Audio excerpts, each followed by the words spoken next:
Here, it really brings honor to our club, our community, our university that you all are here to join us for a really great cause. So, I can actually say now, welcome to the Toastmasters Fundraiser Dinner, themed food and sustainability.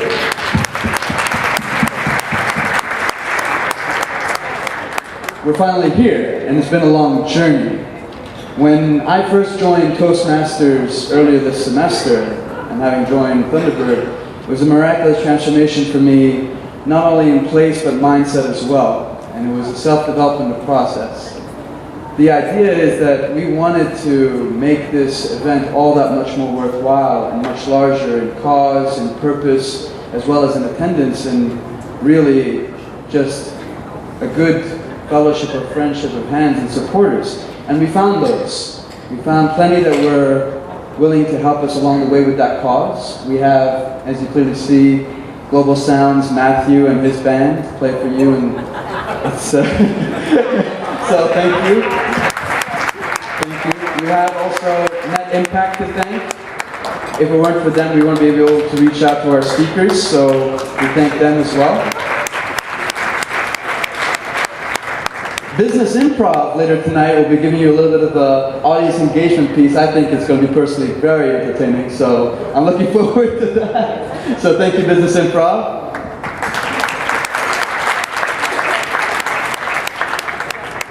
And of course, not to forget Thunderbird Student Government.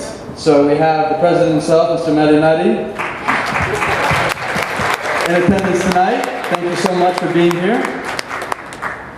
Now, we also are thankful to our sponsors for providing all it is that you guys are, so fortunate to enjoy lecture upon tonight.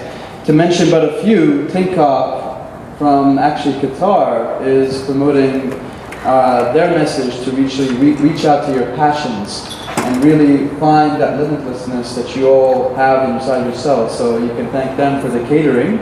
We also have Safeway and Nothing But Cakes, as well as Papa Murphy's to thank for some prizes you'll see later on. So please hang tight. We are going to finish this night out very nicely. And me personally, I feel that this is a really nice chance to curate these ideas that people really find drive them in whatever passion they choose to have in life. And reaching out to the speakers and speaking to them about what it is they want to talk and come and share with you today, I found a lot of that in their voices, in their tones, and the messages they want to send out to you. So I really wish and charge you to embrace all that tonight, because I really think that everyone has something to take from this personally. And so, just as blessed as we are with these speakers, we are with a charity organization that we found lined up very nicely with our cause, and that's Food for the Hungry. So can I please invite Beth to come to the stage and give us a little bit of talk about that.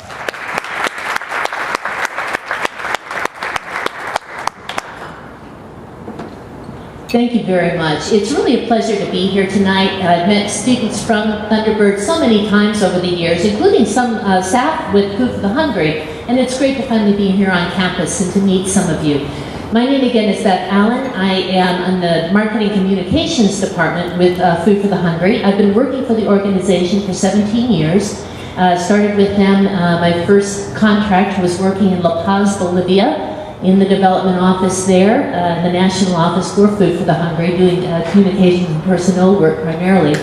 And it was a life-changing experience. And I'm grateful not only to be here tonight, but also for the fundraising efforts. I'm just astounded that students and faculty would come out and support us in this way. And it's especially meaningful to us because of the fact that this is a local school, a local giver.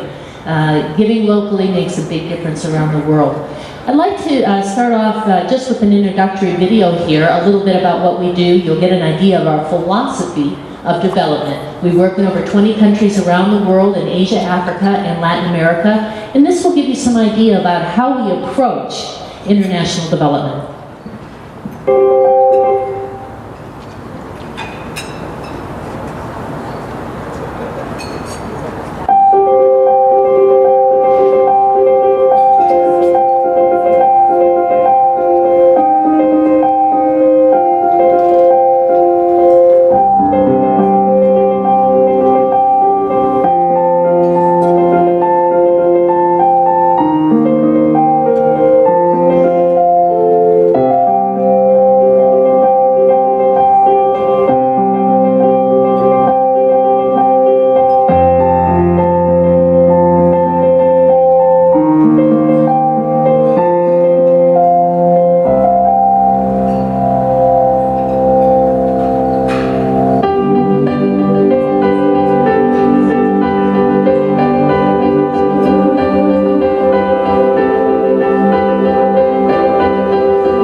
because it really, it's one of the reasons I joined Food for the Hungry. I grew up in a family where my father was a community development worker with the YMCA. And that's what I grew up with, was that's how you go into community and relationships and you walk alongside people.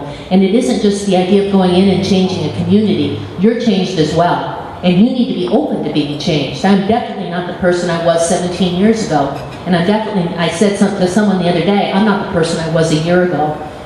I originally thought I'd get up here and tell you a little bit about what Food for the Hungry does, and I know that's probably what you're expecting. I'm going to keep it really simple, and you can visit the table and look at the website and dig more into us. We work in over 20 countries, as I said, and we don't do cookie cutter work.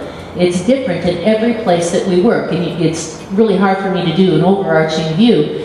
I will say this, that we focus on the children. If you transform a child's life, if you make a community a good place for a child to grow up, everyone benefits.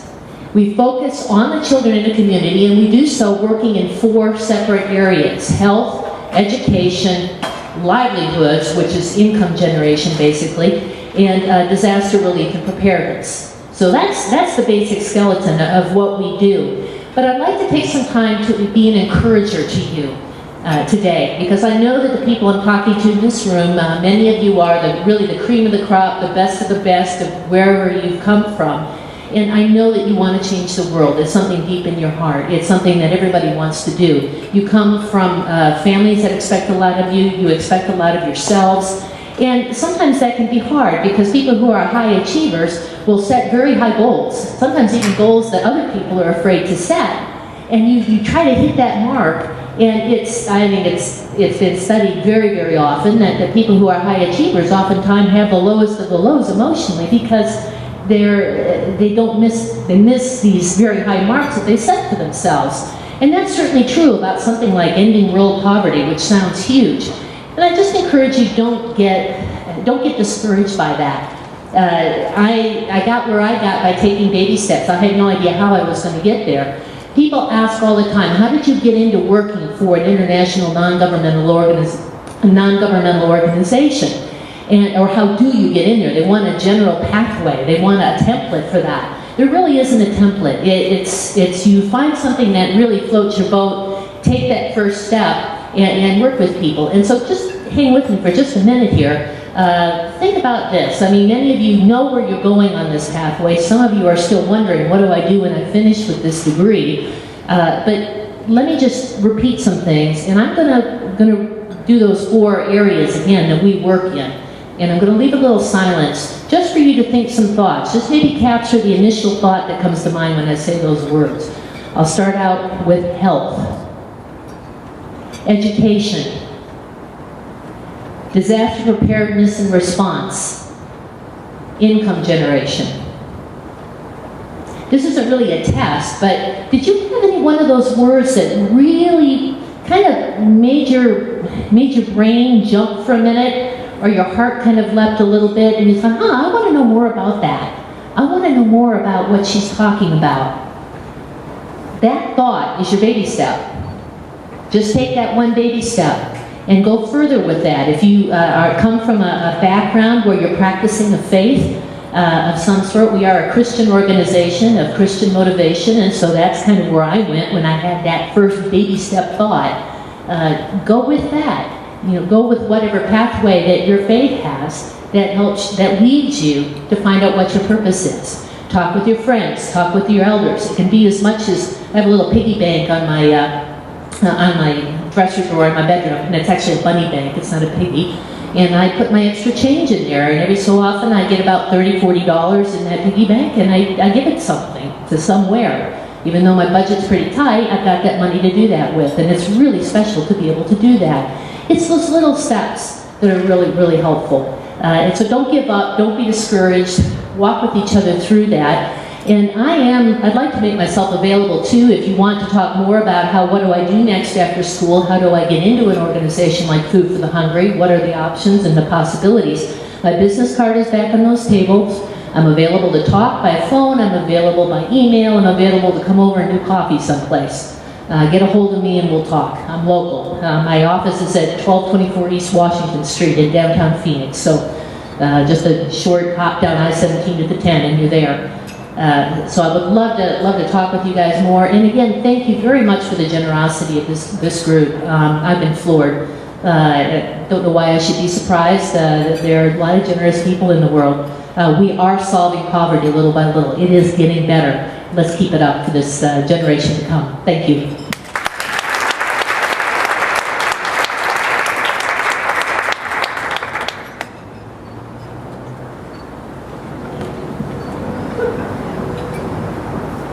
Thank you so much for that, Mr. Fallon. So, as you all hear, I mean, we are very comfortable feeling and knowing that this organization is so easy to reach to, and they're a local organization as well. So, thank you so much for sharing that message about passions. I really do think that this night is about following exactly that.